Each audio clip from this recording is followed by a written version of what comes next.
Greetings, and welcome to A Year of Movies, a Planet Geek production. For this project, we are using the Ivan Walters reference book of 365 films to watch on the day they happened. Each day, we watch a movie associated with the date we are watching it on.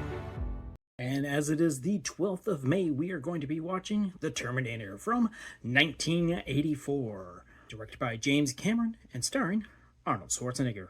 So to begin with, it's kind of hard to not know about one of these definite mainstays in science fiction.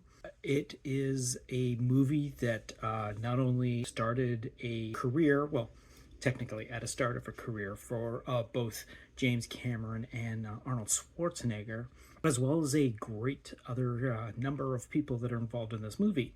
Personally, I did not see this movie on the big screen for quite a few years. I believe it was even after I had seen Terminator 2 is when I finally got around to seeing this. So I'd seen it mostly on home video.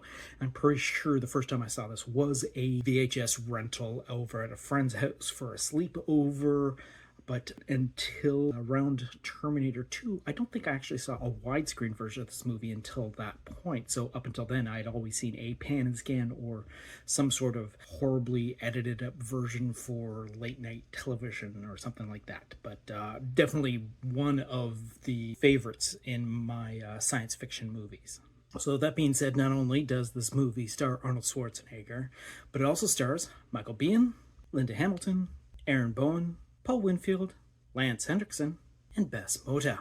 So at its base, we're dealing with a time travel, sort of almost kind of like a heist sort of movie. We have two travelers from the distant future coming into the present day of 1984 and trying to hunt down or protect one particular soul that has an effect upon the outcome of the future.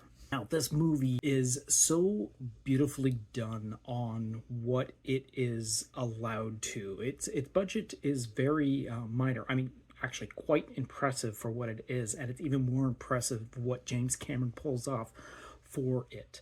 He deals with all of the tricks of the trade.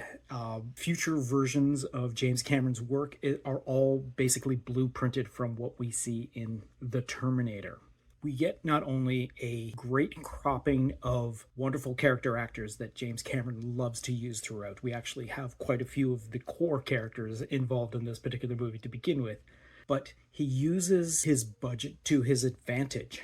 We get fantastic rear screen projection effects, a lot of really great cool stunts, some really amazing special effects, both in miniature form and in slow motion animation. We got some great animatronics, some fantastic makeup, and some really cool looking puppetry also going on with this movie.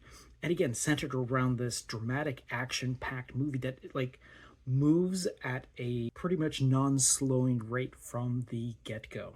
And this movie is one of those movies that sets up a franchise. Whether it knows it or not at the time, this is the beginning of it, and everything springs off to it. After we hit past a certain point, things start to twist around and become a little different. The movie franchise ends up rewriting itself and then retconning itself back and forth all over the place.